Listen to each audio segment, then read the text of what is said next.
Odessa, en Kiev, en Bucha, en Kharkov, en Zaporilla, nos encontramos con civiles que huyen de su ciudad, pero también civiles que vuelven a una casa destrozada, con vidas enterradas en una fosa común, pero también con supervivientes bajo tierra.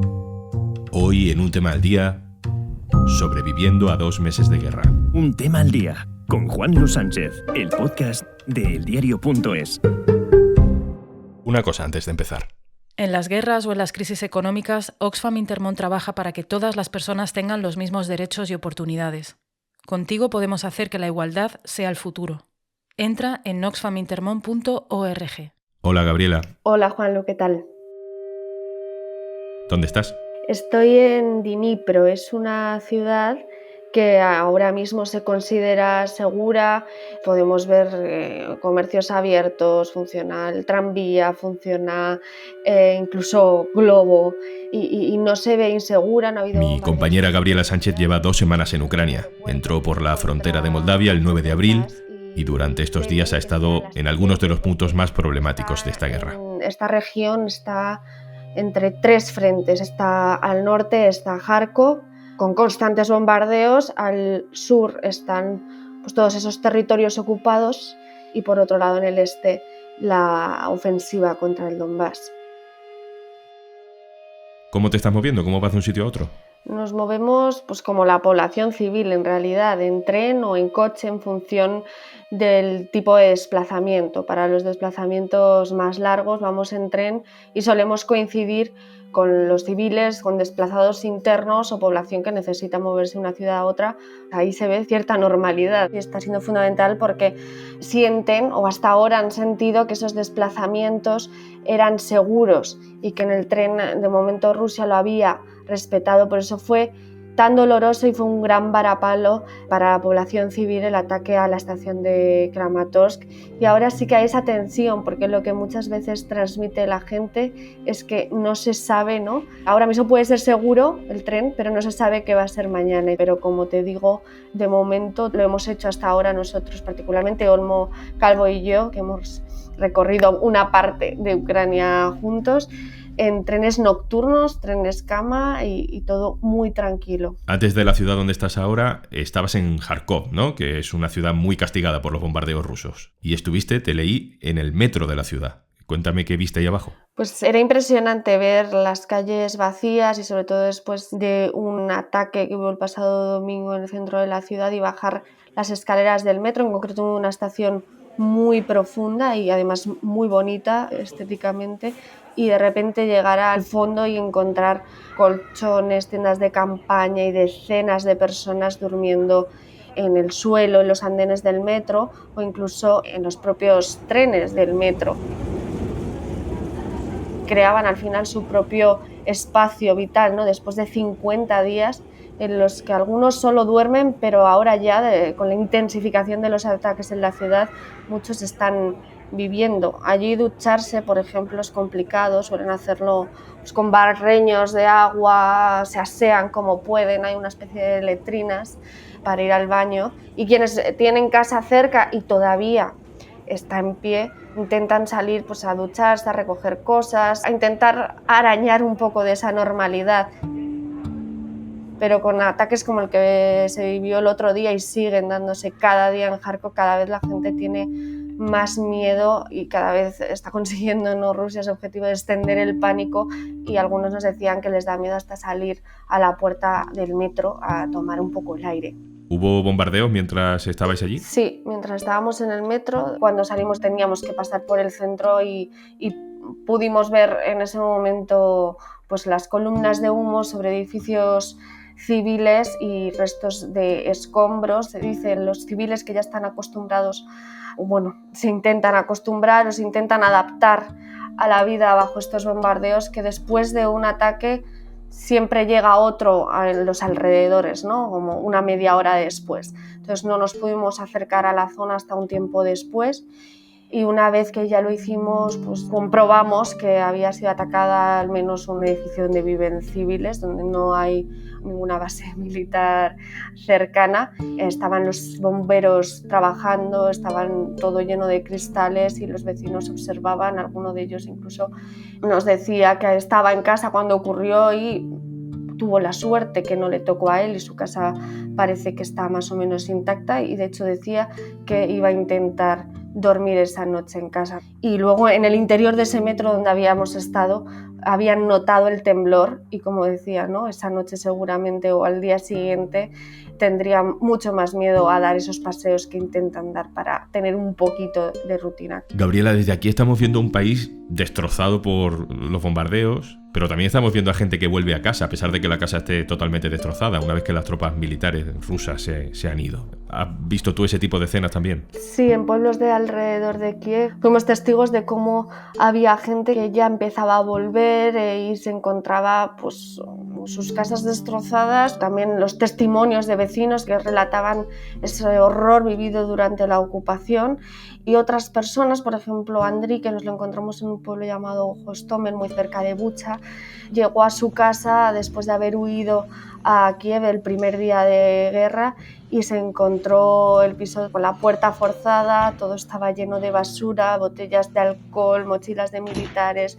colchones que no eran suyos en el suelo, y el estado del baño, por ejemplo, era indescriptible. Allí estaba con sus amigos limpiando, le estaban ayudando a limpiar y a retirar toda esa basura, ya llevaba un día con ello, y calcula que allí vivían unos 6 soldados. Y entramos a casa y estaba fatal. Estaba así, no podía ni hablar. ¿Cómo podían dejar así las cosas? Y también había muchas cosas robadas y yo flipé.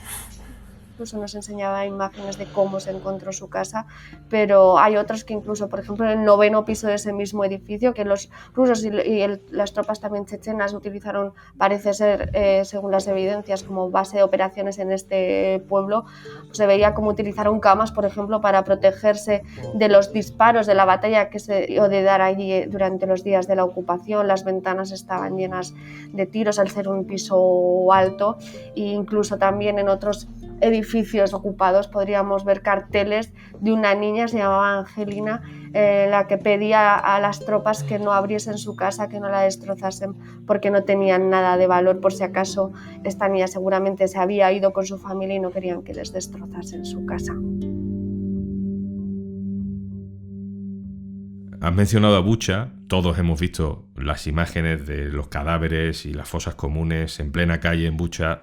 Tú llegaste apenas unos días después de que todos viéramos esas imágenes. ¿Qué te encontraste? Pues sobre todo dolor, se notaba muchísimo dolor por la destrucción que vivieron, que sintieron durante la ocupación rusa.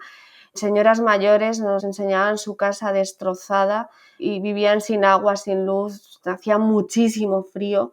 Tenían una especie de estufas callejeras y decían que preferían estar fuera de casa que dentro. Luego nos encontramos también, por ejemplo, a Vlad, era un voluntario de 20 años que se estaba dedicando a desenterrar los cuerpos de sus propios vecinos.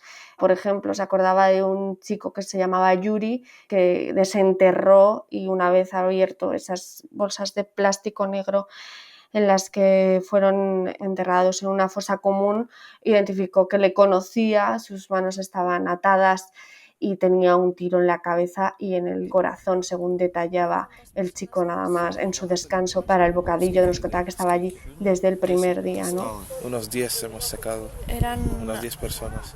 ¿Eran mujeres y niños? Це були Mujeres, hombres y niños solo? діти, жінки, чоловіки чи ні? Чоловіки поки що. Тільки чоловіки? Да, вчора були Hoy solo hombres, ayer también mujeres. Вчора 2 ребенка і жінка. Y 2 niños y una mujer.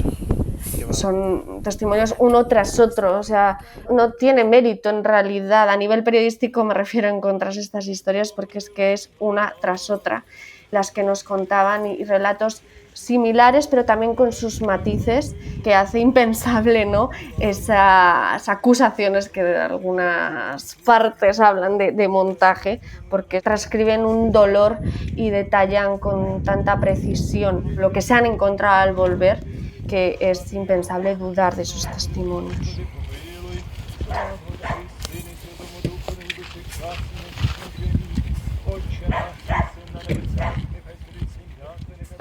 Gabriela, tú y yo nos conocemos desde hace casi 10 años, desde tu primer día en eldiario.es. Desde entonces has hecho muchísima cobertura de todo tipo, especialmente en temas de inmigración. Te has convertido en una gran reportera con experiencia, pero no sé yo si esto está siendo la experiencia más complicada. Sí, yo creo que sí, es verdad que ha sido tan intenso que a veces, de hecho ahora, ¿no? A la hora de pensar en hablar contigo sobre toda la cobertura, a veces no te paras a pensar y estás pensando en contar las historias, en encontrar esas historias y contarlas de la mejor manera posible. Pero sí que es cierto que es complicado a nivel de todos los testimonios, el dolor relatado, las conexiones quizá que haces también, ¿no? Con, pues, bueno, en mi caso, personas mayores que a lo mejor empatizas más cuando te cuentan cómo tienen que estar viviendo, por ejemplo, en el metro, en esas circunstancias, y que te digan que están bien, que están viviendo. Es una también frase muy repetida, ¿no? Por ejemplo, en Kharkov la vida está empezando a valer tan poco, te llegan a decir que están bien cuando nada está bien, te dicen que todo está bien porque están vivos. Y entonces, al final, a la hora de empatizar, imaginar que un familiar tuyo tuviese que vivir esas circunstancias, cuando te paras un poco a pensar, porque a veces es mejor no pensar, sí que cuesta. Entonces, como te digo, al final es cuando haces estas reflexiones y miras un poco atrás, cuando ves lo difícil que ha sido, y también, por supuesto, lo difícil que es a nivel de la cobertura de una guerra, ¿no? Con todo lo que implica a nivel logístico. La guerra es una tensión permanente, supongo, entre el desastre absoluto, que es lo que es en general una guerra, y esa otra parte que tú dices, ¿no? De aferrarse a la esperanza, a esas cosas que tiene la vida. No sé si es una sensación que has tenido en muchos momentos de este recorrido que has hecho por Ucrania. Sí, muchas veces cuando pensamos en la guerra incluso nos da mucho miedo, parece que todo es destrucción, todo es un tremendo dolor, pero en la guerra también hay vida, ¿no? Y se asemeja también, incluso salvando las distancias, a cuando intentábamos atrapar la normalidad, por ejemplo, en el confinamiento. Pues en la guerra la gente se aferra a esa normalidad e intenta mantenerla como puede. Y me quedo con la historia quizá de una familia que pude seguir con más detenimiento, separada por la guerra como tantas otras en Ucrania. Y en Moldavia nos encontramos a Margarita, que era una niña bailarina refugiada y que seguía dando sus clases de ballet online. Tenía 9 años y desde Odessa su profesora le impartía esas clases, y esa profesora también era su abuela, se llama Svetlana Antipova y fue la primera bailarina del prestigioso teatro de la ciudad de Odessa. Con ella pudimos quedar, se ha negado a marcharse del país y mantiene sus clases para mantener el nivel de sus alumnas, ¿no? De las que hablaba con muchísimo orgullo, y tenía mucho miedo que la guerra también acabase con su pasión, que era esas clases de danza a sus pequeñas alumnas, de las que nos enseñaba fotos y nos contaba cada historia y dónde se encontraban en ese momento cada una de sus alumnas y, por supuesto, su nieta.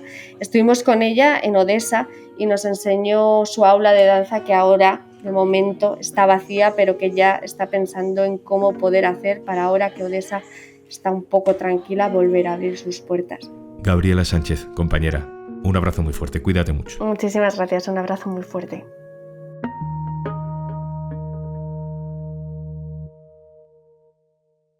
Y antes de marcharnos... Imagínate por un momento que ya no tienes nada más que hacer hoy. Vale, en Podimo no te vamos a poner la lavadora, ni a llevarte los niños al cole, ni tampoco podemos hacer por ti esa reunión que hoy no te apetece mucho. Ni siquiera podemos hacerte el cafelito. Pero venimos a un tema al día del diario.es a regalarte 60 días gratis para que descubras todos los podcasts y todos los audiolibros que necesitas para que entre tarea y tarea superes un poquito mejor el día. Entra en podimo.es/al día y prepárate, porque te van a faltar horas para estar al día de todo el contenido disponible en Podimo. Esto es Un Tema al Día, el podcast del diario.es. Puedes suscribirte también a nuestra newsletter, encontrarás el enlace en la descripción de este episodio. Este podcast lo producen Carmen Ibáñez y Zaskun Pérez, el montaje es de Pedro Godoy. Yo soy Juan Luis Sánchez. Mañana, otro tema.